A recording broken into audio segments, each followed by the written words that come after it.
Hello everyone, welcome back to my YouTube channel Maths and Matrix. I am back today with the next session on NDA 2 2018 Mathematics Set A paper solving और आज हम solve करने जा रहे हैं question 41 onwards. So let's get started with this particular question which is based on the heights and distance.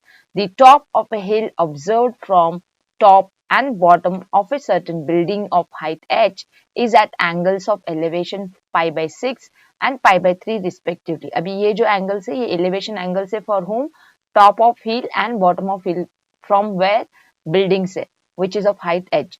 Now they asked what is the height of the hill. तो इसका diagram आप बना लेंगे है ना. डायग्राम बनाए बगैर तो ये हाइट एंड डिस्टेंस के क्वेश्चन सॉल्व नहीं होते. ठीक है, तो हम इसका डायग्राम बना लेते हैं. Let us take this ground surface. एक बिल्डिंग है और एक क्या है, बड़ा सा हिल है. ठीक है, अभी बिल्डिंग के ऊपर से हम लोग यहाँ से चेक देख रहे टॉप ऑफ द हिल को, राइट. तो यहाँ से हम लोग हॉरिजॉन्टल लाइन ड्रॉ करेंगे. ये एंगल ऑफ एलिवेशन है और यहाँ पे है बॉटम भी दिया है ना.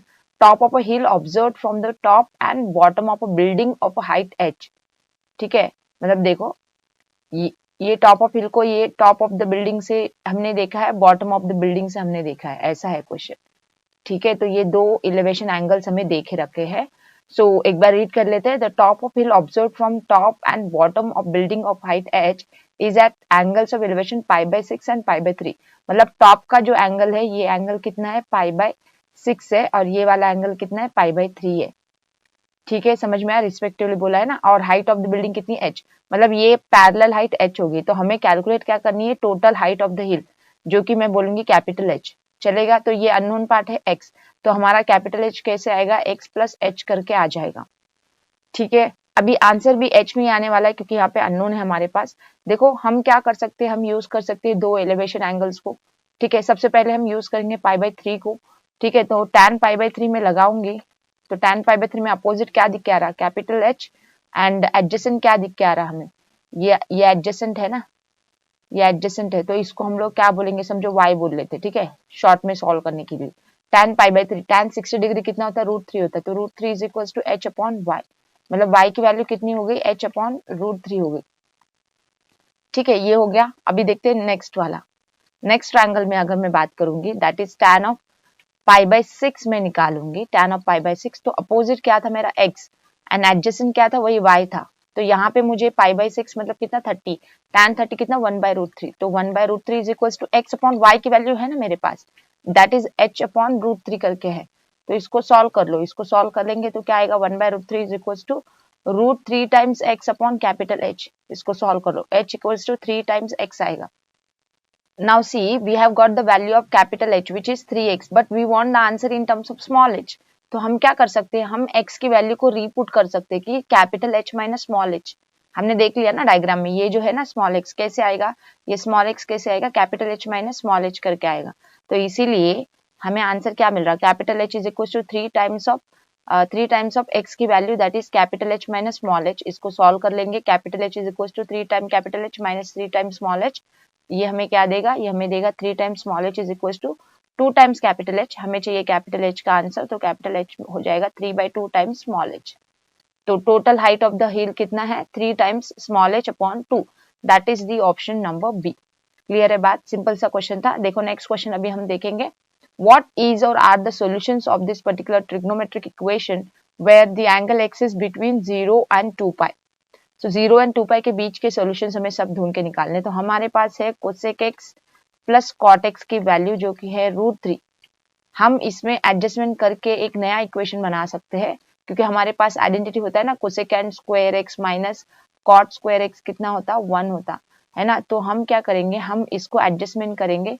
Cosec square X minus cot square X बनाने के लिए एडजस्ट करेंगे cosec X minus cot X से. मैंने एडजस्टमेंट कर लिया और मैंने लिख भी दिया. लेफ्ट हैंड साइड में मैंने क्या किया, मैंने multiply and divide by cosec X minus cot X किया. तो मुझे क्या मिल रहा अभी, 1 अपॉन √3 इज इक्वल टू मुझे क्या मिल रहा, cosec X minus cot X की वैल्यू मिल रही. तो ये बन जाएगी मेरी इक्वेशन नंबर 2. इक्वेशन 1 एंड 2 को हम ऐड कर देंगे, कॉट कैंसिल होगा, कोसेकेंड मिलेगा. तो 2 टाइम कोसेकेंड हमें एक क्या देगा, 1 बाय √3 प्लस √3 करके देगा. तो ये हमें क्या दे रहा है, 2 times cosecant X is equal to 1 plus 3 that is 4 by √3 करके देगा. दैट इज हमें कोसिकेंट x क्या मिलेगा 2/√3 मिलेगा। 2 से कैंसिल किया 2/√3। अभी 2/√3 कभी आती है वैल्यू कोसेक में, बताओ तो जरा। देखो कोसेक क्या होता है, reciprocal of sine. Sine of 60 √3/2 होता है, तो उसका रेसिप्रोकल कोसेक 60 क्या होगा 2/√3। तो ये x की वैल्यू क्या होनी चाहिए इधर 60 डिग्री, दैट इज π/3। तो हमें एक सोल्यूशन तो मिल जा रही है, यहाँ पे क्या मिल रही है π/3 ओनली, तो इसका आंसर है ऑप्शन नंबर बी। तो अभी देखते हैं नेक्स्ट क्वेश्चन। इसमें हमें थीटा देके रखा है π/8 करके और निकालने बोला है वैल्यू ऑफ द एक्सप्रेशन। अभी एक्सप्रेशन को अच्छे से देखो, 2 cos थीटा प्लस 1 है और हमारे पास 2 cos थीटा माइनस 1 की भी वैल्यू है। तो हम क्या करेंगे, उसको कंबाइन कर लेंगे फैक्टर्स को। तो ये बन जाएगा 2 cos थीटा का स्क्वायर माइनस 1 का स्क्वायर, इसका पावर 10। समझ में आती है बात। और इस चीज को कंबाइन कर सकते हैं क्या, देख लो, नहीं कर सकते इन दोनों को कंबाइन, क्योंकि यहाँ पे cos 2 थीटा है, यहाँ पे cos 4 थीटा है। तो पहले बार तो मैं उनको एज इट इज लिख देती हूँ, देखते अभी क्या होता है आगे। ठीक है, पहली बार तो मैं उनको एज इट इज लिख दे रही हूँ, आप लिखने की जरूरत नहीं रहती। आप रफ वर्क में सॉल्व करोगे तो उसको ऐसे ही रहने दे के आप अपना सॉल्व करो। अभी इसको आप सॉल्व करोगे ना, 2 cos स्क्वायर थीटा, इसका 2 cos थीटा का स्क्वायर कितना होगा 4 cos स्क्वायर थीटा होगा, माइनस ये 1, इसका पावर कितना है 10 है ना। और यहाँ पे क्या है हमारे पास 2 cos 2 थीटा माइनस 1 की power 10 and 2 cos 4 theta minus 1 की पावर 10। तो ये चीज है हमारे पास। अभी यहाँ पे ये cos स्क्वायर थीटा की वैल्यू हमारे पास है ना, with the help of the cos 2 theta का फॉर्मूला। तो यहाँ पे हम क्या कर सकते हैं, cos 2 थीटा के फॉर्मूले से हम लोग यहाँ पे cos स्क्वायर थीटा की वैल्यू लिखेंगे, जो कि कितनी आएगी पता है ना, 1 प्लस cos 2 थीटा अपॉन 2 करके आएगी, है ना। ये किसकी वैल्यू है, cos स्क्वायर थीटा की वैल्यू, माइनस 1 है यहाँ पे और टोटल यहाँ पे पावर है हमारा 10। अभी ये एज इट इज मेरे को बार बार लिखना नहीं है, तो ये आप समझ लो। तो अब ये 2 यहाँ पे कैंसिल हो जा रहा है, 2 2 में जा रहा, ठीक है। और ये ब्रैकेट ओपन कर लो, ब्रैकेट ओपन कर लेंगे तो क्या होगा, हमारे को मिलेगा 2 times 1 plus 2 times of cos 2 theta minus 1 है यहाँ पे, है ना। इसकी पावर कितनी 10। तो ये बाकी का टर्म्स एज इट इज। तो क्या हो रहा है देखो, 2 प्लस 2 cos 2 थीटा माइनस 1, मतलब इसमें फिर से 1 प्लस cos 2 1 प्लस में आ रहा है ना, 1 प्लस में आ रहा है। तो पहले मैं लिखूंगी 2 times cos 2 theta then plus 1 आ रहा हमें पावर 10। अभी हमारे पास ये बच्चे थे ना, ये वाले कौन सी वाली चीजें बची थी, ये हमने यूज कर लिया था। हमारे पास जो बचे थे वो टर्म्स थे ये वाले और ये वाले। अभी इसका यूज होगा यहाँ पे, इसका यूज होगा। तो इसको मैं लिख ले रही हूँ, बाकी के टर्म को एज इट इज लिख दे रही हूँ। ये वाला टर्म मैंने एज इट इज यहाँ पे लिखा है, समझ लो।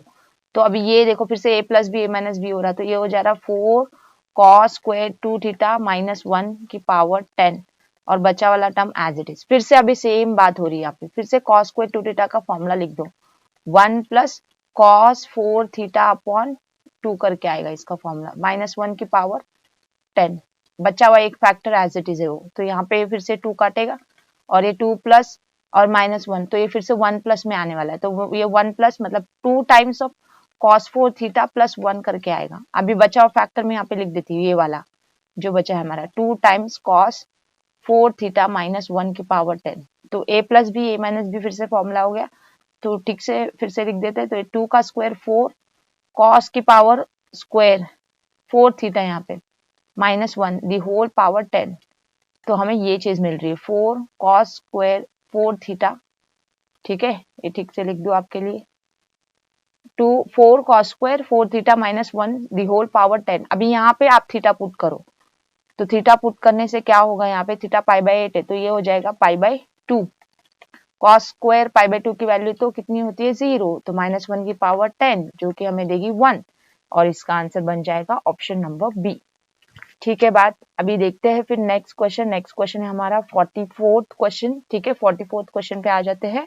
If cos alpha and cos beta are known to you where alpha is lesser than beta and both the angles lie between 0 and pi, ठीक है। तो अभी हमें डिटरमाइन क्या करना है, यहाँ पे हमें डिटरमाइन करना है the value of sec alpha into sec beta, but बता के रखा है कि cos alpha and cos beta जो है roots of the quadratic equation है।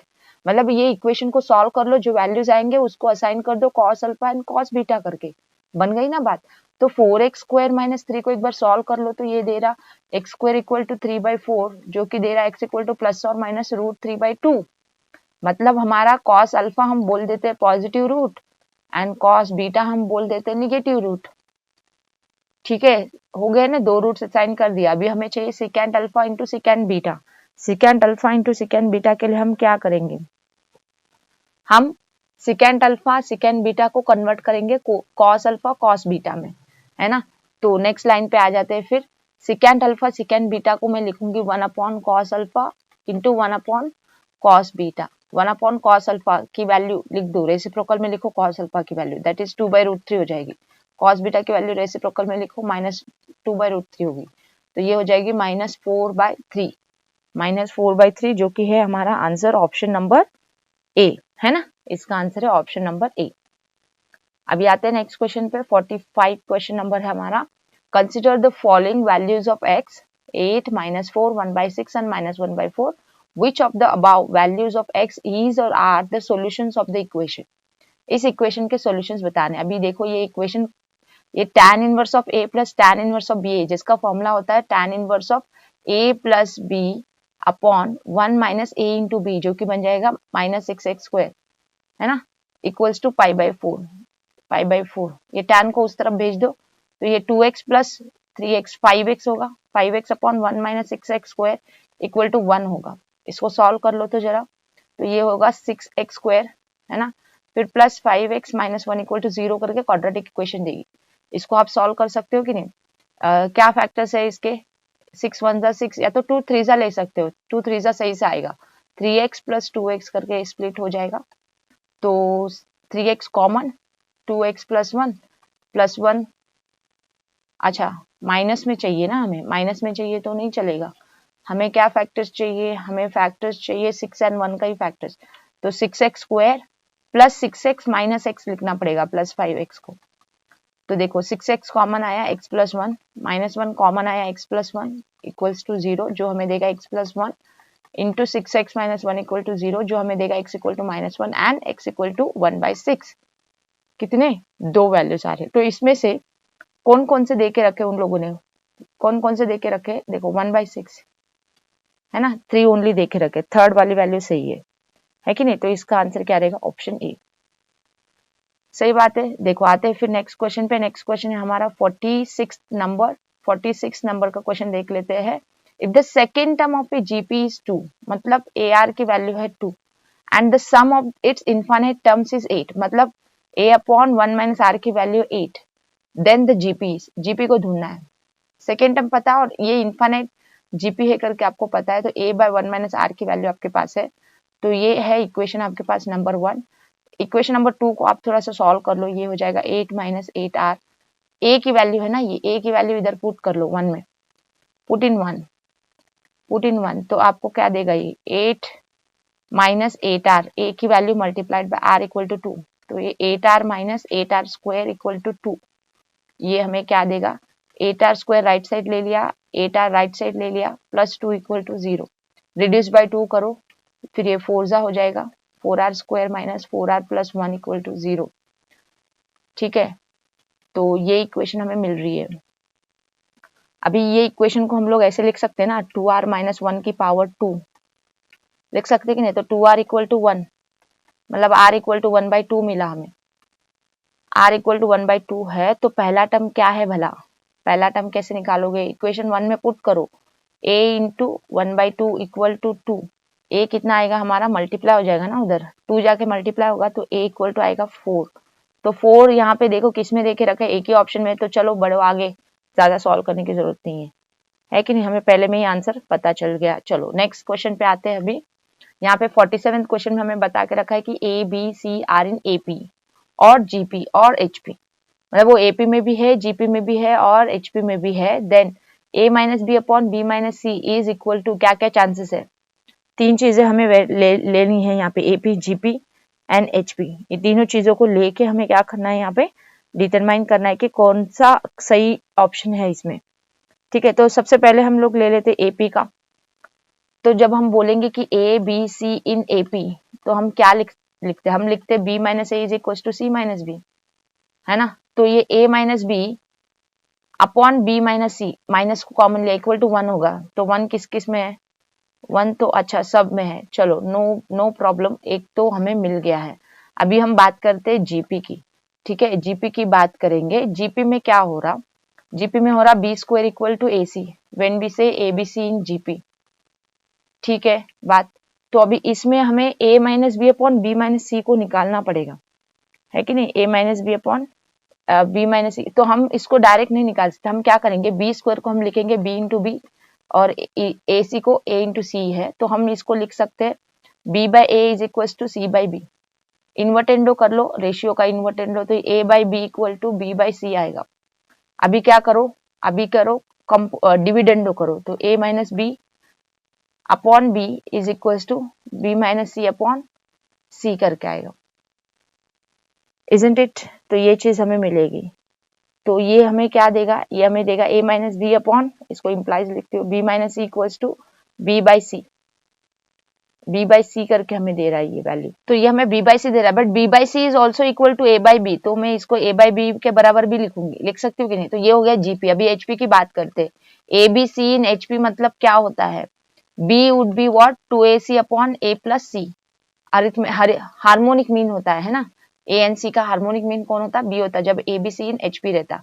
तो अभी इसको हम कैसे यूज कर लेंगे, इसको हम कैसे यूज करेंगे, इसको हम लोग सॉल्व कर लेंगे। A B plus B C is equal to 2ac, ठीक है। और क्या कर सकते हैं इसमें हम लोग, फिर ये ए सी दो बार है ना, इसको मैं लिखूंगी ए सी प्लस ए सी करके। तो A B minus A C equal to A C minus B C. तो ये हमें क्या देगा, देखो a इंटू बी माइनस सी और ये c into A minus B. तो ये हमें दे रहा है ratio, ultimately b minus C upon A minus B का रेशियो दे रहा है c बाई ए करके, c बाई, इसका इन्वर्टेंडो कर लेंगे तो a minus B upon B minus C का रेशियो हमें मिलेगा a बाई सी। तो हमें मिला 1 a बाई सी और a बाई बी हमें मिला सेकेंड में। b बाई सी वाला ऑप्शन हम लोग नहीं ले सकते, क्योंकि यहाँ पे देखो इधर b बाई ए दिया, ये रॉन्ग पार्ट है। हमें हार्मोनिक मीन में क्या मिल रहा है, a बाई सी एक ही वे मिल रहा है, a बाई सी। तो हमारा a बाई सी को लेके हम लोग a बाई बी वाला अप्रोच लेंगे फ्रॉम जीपी, ठीक है। इसीलिए हमारा सही आंसर क्या है, ऑप्शन सी। तो ऐसे क्वेश्चन में you have to be careful, तीनों को वेरिफिकेशन करके ही जस्टिफाई करना है। अगर आपने b बाई सी किया था, b बाई सी के बदले a बाई बी आ रहा था, तो ये दो ऑप्शन में यहाँ पे क्या था, कॉम्पिटिशन था दो ऑप्शन में। तो b बाई सी का भी था, a बाई बी का ऑप्शन भी था, तो आपने इसीलिए हमने क्या करना पड़ा, HP का भी हमने वेरीफाई करना पड़ा था, ठीक है। समझ में आई ना बात। देखो नेक्स्ट क्वेश्चन हम देखेंगे 48th क्वेश्चन। What is the sum of all 3 digit numbers that can be formed using all the digits 3, 4 and 5 when repetition of digits is not allowed. तो देखो इस क्वेश्चन में हमें यूज करने डिजिट्स 3, 4 एंड 5। क्या यूज करने, 3, 4 एंड 5, ये डिजिट्स को यूज करके क्या बनाने, 3 डिजिट नंबर और उसके सम निकालना है हमारा आंसर, ठीक है। तो सबसे पहला नंबर तो बनेगा 345, दूसरा नंबर क्या बन सकता है 354, तीसरा नंबर क्या बन सकता है 435, चौथा नंबर क्या बन सकता है 453, पांचवा क्या बन सकता है 534 और छठा क्या बन सकेगा 543। तो ऐसे 6 नंबर्स ही बनेंगे जब आप तीन नंबर्स को, तीन डिजिट्स को जब आप यूज करोगे उसके 3 डिजिट नंबर बनाने के लिए। तो ये 3 नंबर्स को if you use among themselves 3 factorial veg, है ना, 3 फैक्टोरियल वेज होते हैं ना, तो 6 नंबर्स आपको मिलेंगे। कितने, 6 नंबर्स, नंबर ऑफ वेज जो है मेकिंग ऑफ नंबर 6 है, तो ये 6 नंबर्स आपको दिख के आए ना। तो ये क्वेश्चन ऐसा है कि यहाँ पे हमें नंबर ऑफ वेज नहीं निकालना, हमें सम निकालनी, तो हमें नंबर्स चाहिए थे। तो इसीलिए मैंने परमुटेशन के अप्रोच पता तो कर लिया कि टोटल कितने नंबर ऐसे आएंगे, 6 आएंगे, बट वो है कौन से, ये सब 6 है, ठीक है। तो आपको ऐसे क्वेश्चन में तो खुद से क्या करना होगा, ये 3, 4, 5 को यूज करके खुद से ऐसे 3 डिजिट नंबर बनाने होंगे। अभी इनकी एडिशन आपको चाहिए, इसका एडिशन आप कर लो, इसका आंसर आएगा आपको 2664, ठीक है। तो इसका सही आंसर है ऑप्शन नंबर ए, ठीक है। तो बढ़ते आगे, देखो इसका आंसर है option A. Now will go to the next question 49 पे। The ratio of the roots of the equation, this equation and this equation are equal. इन दोनों के इक्वेशंस का रूट्स का रेशियो इक्वल है। If d1 and d2 are the respective discriminants, then what is d1 upon d2 equal to? ठीक है, हमें roots का रेशियो देके रखा है जो कि इक्वल है फॉर गिवन टू इक्वेशंस, ठीक है। तो इसको हम अप्रोच कैसे करेंगे, हम ले लेते हैं ना कि ax square plus bx plus c equal to 0 के रूट्स है अल्फा एंड बीटा। तो हमें क्या पता है, हमें पता है कि अल्फा प्लस बीटा होता है minus B by A and alpha into beta होता है सी बाई ए, ठीक है, ये होती है बात। और दूसरी चीज क्या है हमारे पास है दूसरी इक्वेशन, कौन सी है, P X square plus Q X plus R equals to 0। इसके रूट्स हम बोल देते हैं गामा एंड डेल्टा, ठीक है, गामा एंड डेल्टा, ठीक है। तो गामा एंड डेल्टा की एडिशन कितनी है, फिर माइनस क्यू बाई पी है, एंड गामा एंड डेल्टा का प्रोडक्ट कितना है, आर बाई पी है। तो ये चीजें हमारे पास है।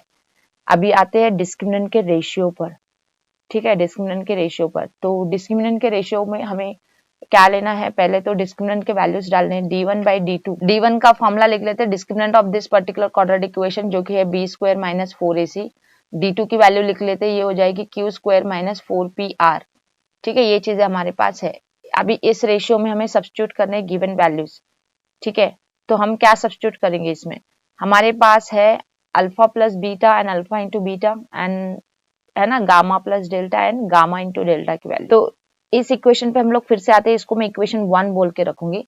देखो हमारे पास गिवन क्या था, रेशियो इक्वल था ना, हमारे पास अल्फा बीटा का ratio equal to gamma and delta का रेशियो के बराबर था। तो मैं इस पे कंपोनेंट और डिविडेंड लगाऊंगी, alpha plus beta by alpha minus beta equal to gamma plus delta by gamma minus delta में कर सकती हूँ, ठीक है। और दूसरी के चीज क्या है, यहाँ पे अल्फा प्लस बीटा को ऐसे ही रख के न्यूमरेटर में, डिनोमिनेटर अल्फा माइनस बीटा को मैं फॉर्मूला लिख सकती हूँ अंडर द रूट ऑफ में अल्फा प्लस बीटा दी स्क्वायर माइनस कितना 4 अल्फा बीटा। फॉर्मूला एडजस्टमेंट वाला अलजेब्रा का फॉर्मूला आपने पढ़ के रखा है ना। मेरे पास a माइनस बी का स्क्वायर कैसे आता, a प्लस बी का स्क्वायर माइनस 2 माइनस 4ab करके आता ना, है कि नहीं। तो वही फॉर्मूला मैंने यहाँ पे लगाया, ठीक है। राइट हैंड साइड में भी सेम चीज करनी है, gamma plus delta upon under the root में गामा प्लस डेल्टा का स्क्वायर माइनस 4 गामा डेल्टा। अभी इसमें डालेंगे हम वैल्यूज, ठीक है। हमारे पास वैल्यूज है minus B by A upon under the root में माइनस बी बाई ए का square, that is B square by A square minus 4c by A, है ना। यहाँ पे राइट हैंड साइड में भी minus Q by P upon denominator में under the root of q square upon p square minus 4r by p, है ना। अभी इसको देखो, डिनोमिनेटर को हम लोग अच्छे से सॉल्व करने चाहिए यहाँ पे, ठीक है। तो नेक्स्ट लाइन पे आते हैं, minus B by numerator as it is, denominator में देखो ये जो है ना, डिनोमिनेटर में इधर ए का एलसीएम निकलेगा, इधर ए का एलसीएम है ना, वो ए ऊपर जाके कट जाएगा इसके साथ। तो मैं लिखूं क्या यहाँ पे, न्यूमरेटर में सिर्फ माइनस बी लिखती हूँ, माइनस बी बचेगा और रूट के अंदर क्या बचेगा, b square minus 4ac। Right side में भी वही चीज होगी, माइनस क्यू बचेगा और अंडर द रूट में आ जाएगा क्यू स्क्वायर माइनस 4pr, ठीक है। तो ये क्या चीज है, minus b by minus q is equal to, ये हो गया d1 का अंडर द रूट और ये हो गया d2 का अंडर द रूट। स्क्वेयरिंग करेंगे तो d1 बाई d2 का रेशियो हमें मिल रहा B square by q square. बढ़ गए ना हम आंसर की ओर। हमारा जो इक्वेशन 1 हम बना के रखे थे, है ना, इक्वेशन 1, उसका आंसर हमें डायरेक्ट मिल गया, d1 बाई d2 का डायरेक्ट रेशियो मिल गया बी स्क्वायर बाय, इसका हमें इधर लिखने की जरूरत नहीं थी, इसका डायरेक्ट हमें आंसर मिल गया b square by q square करके, ठीक है। तो इसका सही आंसर क्या है, ऑप्शन नंबर बी है, ठीक है। समझ में आया ना। ये जो गिवन चीज थी, roots ratio of the roots is equal, उसको हमने ज्यादातर यूज किया है यहाँ पे, उसको यूज करके हमने आंसर निकाला है, ठीक है। अभी आते हैं नेक्स्ट क्वेश्चन पे, 50th क्वेश्चन पे। If a is given to us sin square theta plus cos to the power 4 theta, then for all real theta which one of the following is correct। हमें correct चीज ढूंढ के निकालनी है, correct equation in equation for a, ठीक है। हमारे पास क्या है, हमारे पास a इज इक्वल टू क्या है, sign square theta plus cos two the power 4 theta, जिसको हम लिख सकते हैं कॉस स्क्वायर थीटा की पावर 2। तो अभी मैं क्या करूंगी, ये कॉस स्क्वायर थीटा को साइन में लिखूंगी, 1 माइनस साइन स्क्वायर थीटा की पावर 2, ओपन कर दो ब्रैकेट, तो ये होगा 1 minus 2 time sign square theta plus sign की पावर 4 थीटा होगा। तो हमें ये पावर 4 के फॉर्म में इक्वेशन मिल रहा है ना। तो साइन की power 4 theta minus sign square theta plus 1 मिल रहा। तो इसको मैं बोल देती हूँ टी का स्क्वायर माइनस टी प्लस 1। मैंने यहाँ पे एजम्पशन किया, क्या करके एजम्पशन किया, t is equal to sine square theta करके एज्यूम किया। अभी ये बन गई क्वाड्रेटिक इक्वेशन, है ना, क्या बन गई क्वाड्रेटिक इक्वेशन। इसको मैं कंप्लीट स्क्वायर लगा सकती हूँ कि नहीं, मैं इधर एडजस्टमेंट करूंगी प्लस 1/4 माइनस 1/4 का, तो क्या होगा T minus 1 by T minus ये क्या हो जाएगा, देखो टी यहाँ पे मैंने +1/4 -1/4 एडजस्ट किया ना, देखो मैं आपके लिए पहले यहाँ पे लिख देती हूँ, टी स्क्वायर माइनस टी +1/4, ठीक है, प्लस ये देखो +1 -1/4 कितना होता है, +3/4 होता। तो नेक्स्ट लाइन पे ये हमें क्या मिल रहा है, टी माइनस 1/2 का स्क्वायर, और ये बन जा रहा है √3/2 का स्क्वायर। तो ये हमें क्या चीज मिल रही है, ये हमें a इक्वल टू के फॉर्म में मिल रहा। तो a इक्वल टू मैं एक बार फिर से लिख दूंगी, ये मेरा है sign square theta minus half की पावर 2 प्लस √3/2 का स्क्वायर। ठीक है, अभी यहाँ पे सिंपल सी बात है, मुझे क्या करना है, वैल्यू से ढूंढ के निकालना है मिनिमम टू मैक्सिमम। इसका इसको मैं 0 बना देती हूँ, तो ये मुझे मिनिमम वैल्यू देगा √3/2 का square, that is when this is amount 0, तो a इक्वल टू मेरा बन जाएगा 3/4। तो a की मिनिमम वैल्यू क्या हो रही है, 3/4 हो रही है, बट a का मैक्सिमम वैल्यू कितना जाएगा, आपको दिख के आ रहा है, ये 1 जाएगा, क्योंकि थीटा अगर π/2 होगा तो a कितना हो जाएगा, 1 होगा। थीटा अगर 0 भी होगा तो a कितना हो जाएगा, 1। तो ये मैक्सिमम कितना जाने वाला है, ये अमाउंट 1 जाने वाला है। ठीक है, तो मैं बता दूंगी कि a की जो रेंज है वो मिनिमम वैल्यू रेंज है उसकी 3/4 और मैक्सिमम वैल्यू ये लेगा 1। तो इसकी जो रेंज है 3/4 से 1 के बीच की रहेगी। ठीक है, तो इसका सही आंसर क्या रहेगा, ऑप्शन नंबर बी रहेगा। क्लियर है बात। तो इस सेशन में हमने कंप्लीट किए question number 41 to 50। For next session, you have to stay tuned with me on my channel and do not forget to like the session, share it with your friends and subscribe to my YouTube channel for getting more such helpful session for your preparation towards upcoming NDA written examination. Thanks for watching this video guys. I will meet you in the next session.